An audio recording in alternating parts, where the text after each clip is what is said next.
Hello, my friends. Welcome back to Restricted Republic. My name is Justice Knight, today filling in for Lisa Haven with this shocking turn of events. It appears Emperor Biden has now squarely stabbed his own party in the back. New statistics reveal something that no one saw coming. Things that are going to put a smile on your face, and it's happening quicker than anyone could have imagined. Have we finally hit a breaking point in America where more eyes are opening than anyone realized possible in a faster time period than anyone realized possible? Well, statistics say yes. And we're going to show you exactly how. But before I go any further, Lisa wanted me to give a shout out to her sponsor, NobleGoldInvestments.com. Convert your traditional IRA into a gold and silver backed IRA. But if that's not cool enough, what they're going to provide you now is this amazing silver coin with every qualified gold and silver backed IRA account. Let me pull it out of here, just make it a little bit clear. This is no joke. An amazing gift, an amazing reward for going over again to NobleGoldInvestments.com. Every qualified gold and silver backed IRA account gets this amazing Apollo coin. Cool gift. Great sponsor, amazing people. Get over to NobleGoldInvestments.com. And also, if you haven't subscribed to me here on YouTube, Lisa will leave a link just above. As you know, I'm co-host with Lisa at RestrictedRepublic.com. Platform growing beyond expectations because the list of things you can't talk about here have grown exponentially to points you can't imagine. It's why we created RestrictedRepublic.com. Right now, we're still offering you with discount code TRUMP at monthly checkout. 14 days for free. $5 a month for 12 months. Please get over there and find out why so many now rely on it to be their #1 source of news. And we have the CRC post-election survey, America's thirst for socialism plummets in wake of 2020 election, and that could not have happened soon enough. The survey goes on to say, and I'll pop out of the screen here real quick, support for socialism in the United States is at its lowest level in years. Wonder why. With less than a third of all Americans, 32%, preferring socialism to capitalism. In the wake of the 2020 election, after reaching a peak of 41% of U.S. adults only 2 years earlier, and I think we could definitely thank, Joe Biden, or as I like to call him, Emperor Biden, for that, because with just a simple stroke of his pen, the pen is mightier than the sword. Well, he's taken that sword and stabbed his own party squarely in the back. It appears now America is finally starting to wake up to what a socialist government means. And as you see here, the folks who provided this survey state, having tracked public opinion on this matter for nearly a decade, Barnes said the most recent findings demonstrate our nation's ongoing ambivalence over socialism. These significant swings in support over such a short period reflect an underlying absence of deep understanding of how our nation's economic system and institutions operate. Putting that a little bit more simply, what they mean is America is now seeing what socialism may look like, feeling the impact in their jobs, in their checks, and realizing that everything, well, a lot of what Emperor Biden promised them in the beginning just simply isn't coming to fruition. Oh, poor them. They should have realized that much earlier on, but I digress for a moment. It is in the best interest of the nation and its future to help people of all ages better understand the meaning and long-term implications of socialism before substantial systemic changes are made. Well, Biden has had no shortfall of systemic changes as he rolls back everything Trump. But you see, there's something else that's happening in the background, and that is hypocrisy. And it is more prevalent now than ever. Report: Nancy Pelosi fines Republicans Gohmert and Clyde $5,000 for alleged metal detector violation, but not merely just a few proverbial seconds afterwards. Calls for Pelosi to pay fines she imposed on bypassing her own metal detector. Rules for thee, but not for me. It's so bad that it even incited, and that's right, we'll close this down real quick, Dan Crenshaw to come out and say something, never seizing the opportunity for a headline. Play by the rules, Madam Speaker. Multiple members saw you enter the chamber without going through your metal detectors. Pay the $5,000 fine she also received. This letter, because America's simply not going to stand for hypocrisy any longer. Newly unemployed Keystone XL pipeline worker drops a reality bomb on both Biden and Buttigieg. Well, we know and heard this coming, but let's listen in for a moment. So for those workers, the answer is somebody else will get a job? The answer is that we are very eager to see those workers continue to be employed in good-paying union jobs, even if they might be different ones. It's not that easy, you know what I mean? And I don't consider this a job. I consider it a career, and you spend a lifetime, you know, fine-tuning your skills. People that have mortgage payments, they got kids to feed, insurance to provide. When you start over in life, it doesn't work that way. When you start over in life, it simply just doesn't work that way. These new government overlords dictating and telling people how easy it's going to be for them to restart. It's going to hurt a lot of people, a lot of families, and a lot of communities, this laid-off Keystone XL pipeline worker spoke on. But this was all to save the environment, right? Well, you see, not many people understand that the Keystone pipeline was actually saving the environment. On day one, Joe Biden signed an executive order to halt the construction of that pipeline, meant to bring Canadian crude oil safely and swiftly into the United States. But I guess no one was thinking that Democrats gave the excuse that the project was being halted due to its adding to the climate crisis, but there is still no evidence that the risk of leaks outweighed the damage done and oil lost during transportation. On top of that, studies showed that the pipeline actually helped improve the environment by reducing CO2 cost in transporting the oil from Canada to Texas. But I guess none of that means anything anymore, because if you go back to that survey, a majority of more of those who support socialism also favored the following expansive federal government actions, which we are seeing Biden put into full effect. Providing universal health care insurance, 59%. Restoring financial solvency to Social Security and Medicare, 55%. Redistributing wealth, 52%. And establishing more stringent environmental standards, 50%. See, those are the drivers of socialism, which are backfiring on their own party now as Biden uses his pen as a sword, again, to squarely stab his own party in the back. But Americans ages 30 to 49, with a 15% point decline from 49% to 34%, now no longer support socialism. Well, of course not, because you've seen them strip their jobs away immediately without hesitation. But then we have the younger generation we have to be more concerned about, those ardent supporters of socialism, just simply based on the education system they were raised in. But now what happens, they have seized control of everything. They should be happier than ever. Well, let's listen to what happened and how they feel about this new administration.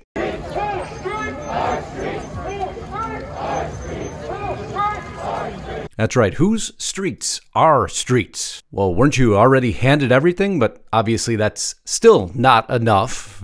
They should be settled, right? Happy with everything they've achieved.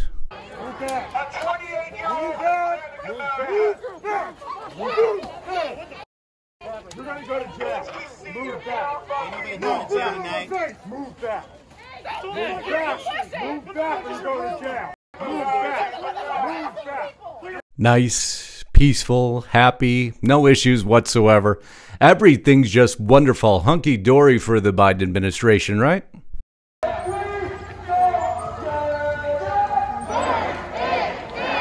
In case you missed that, that's if we don't get it, burn it down.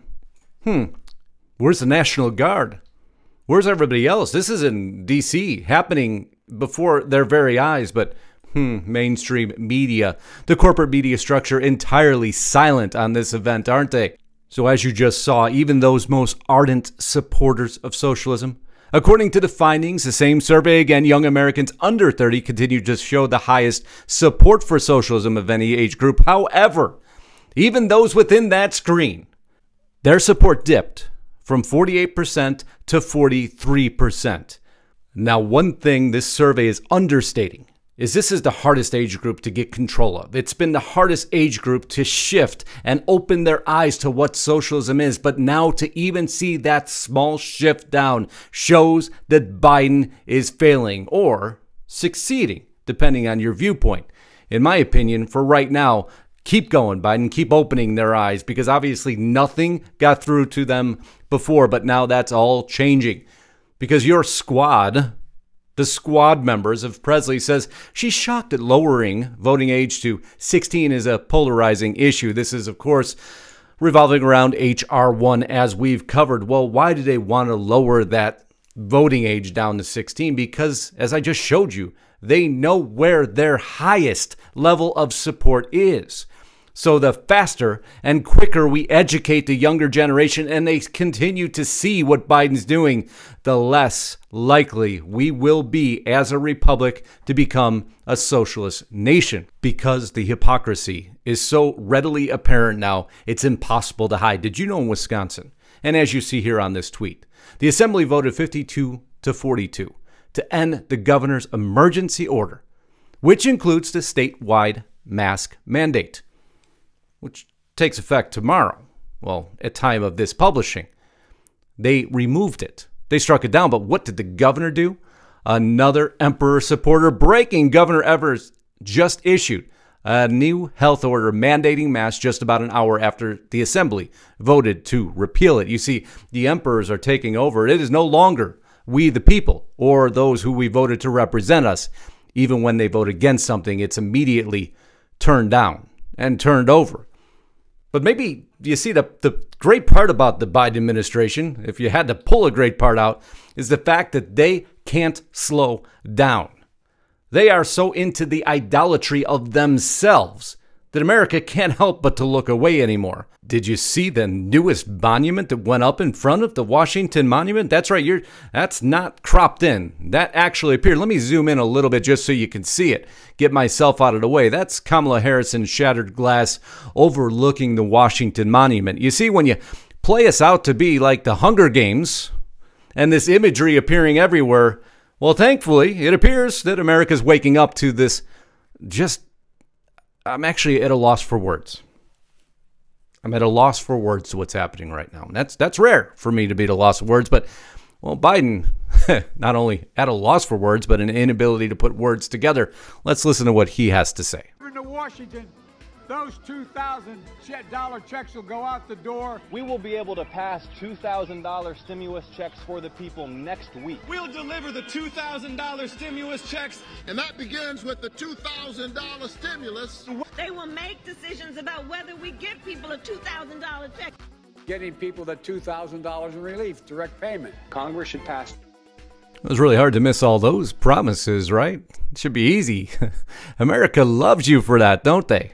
Well, do they? Well, what about those promises? Susan Sarandon coming out here on Twitter stating, where are the $2,000 checks you promised? Joe Biden, Kamala Harris, Reverend Warnock, Ossoff. At a time when only 39% of Americans could afford a $1,000 emergency, and over 15 million have lost employer-sponsored health insurance, the difference between $1,400 and $2,000 is a matter of survival. $1,400 checks to people who need it. This is money directly in people's pockets. Now that didn't work out so well again for Joe, did it? You can make an immediate difference in your own lives, the lives of the people all across this country, because their election will put an end to the block in Washington on that $2,000 stimulus check. That money that will go out the door immediately. That money will go out immediately. How do y'all like the bait and switch now, as Susan Sarandon called it? And she's exactly right. If voters feel like Dems are pulling a bait and switch, don't be surprised when they don't show up in 2022 or 2024. And we showed you that, didn't we? Of course they're not, because the polls are sliding, and this is why. Because you can't avoid this hypocrisy, this lies, this bait and switch, which is exactly what they've done. And Joe Biden doesn't even realize, how he's stabbing his own party directly in the back. It's why we said what we did. It's so readily apparent now, it's virtually impossible to avoid. Biden says minimum wage increase looks like it's not going to survive as part of the COVID-19 relief package. Wait, now, are we sure? Oh, let's just go to CNBC. There it is again. Biden says $15 minimum wage won't survive COVID relief talk. Promises to push for pay hike later. Another promise broken. Boy, as fast as you can sign executive orders is as fast as you can break promises. You see, maybe Biden was the perfect fit for right now, because maybe this is what it's going to take for those Americans sleeping into socialism to wake up and realize many more things to come that we've discussed in great detail. I'll just show you a few. This on Reuters. Biden's Homeland Security czar vows to fight domestic terrorism. Biden drives to war in the Middle East. You see, the focus has been shifted, and it's not going to stop. Now, as America continues to wake up, let's just hope this disaster doesn't dig so deep that we can't pull ourselves out of it. It appears that Biden's been very successful at one thing so far: waking up those Americans that nobody else before could wake up. And it was ultimately critical to the entire storyline, and it's why those statistics have shifted, why America is now finally shifting away from its drive towards socialism. So Emperor Biden has been successful in his conquest. He just didn't realize that that conquest may be of his own party, to the chagrin of all of us watching on the sideline, reporting on the statistics, and covering the facts. Can't thank you enough for being here again. If you haven't subscribed to me here on YouTube, I certainly hope you will. If you haven't subscribed to Lisa, I certainly hope you will. If you haven't gone over to Restricted Republic, now's the time. Take us up on that discount code, Trump. 14 days for free, $5 a month for 12 months. And see what news was supposed to sound like. No advertisers, no sponsors, beholden to no one but our audience. Can't thank you enough for allowing me to be here. Godspeed and God bless. Until next time, Justice Knight, signing out.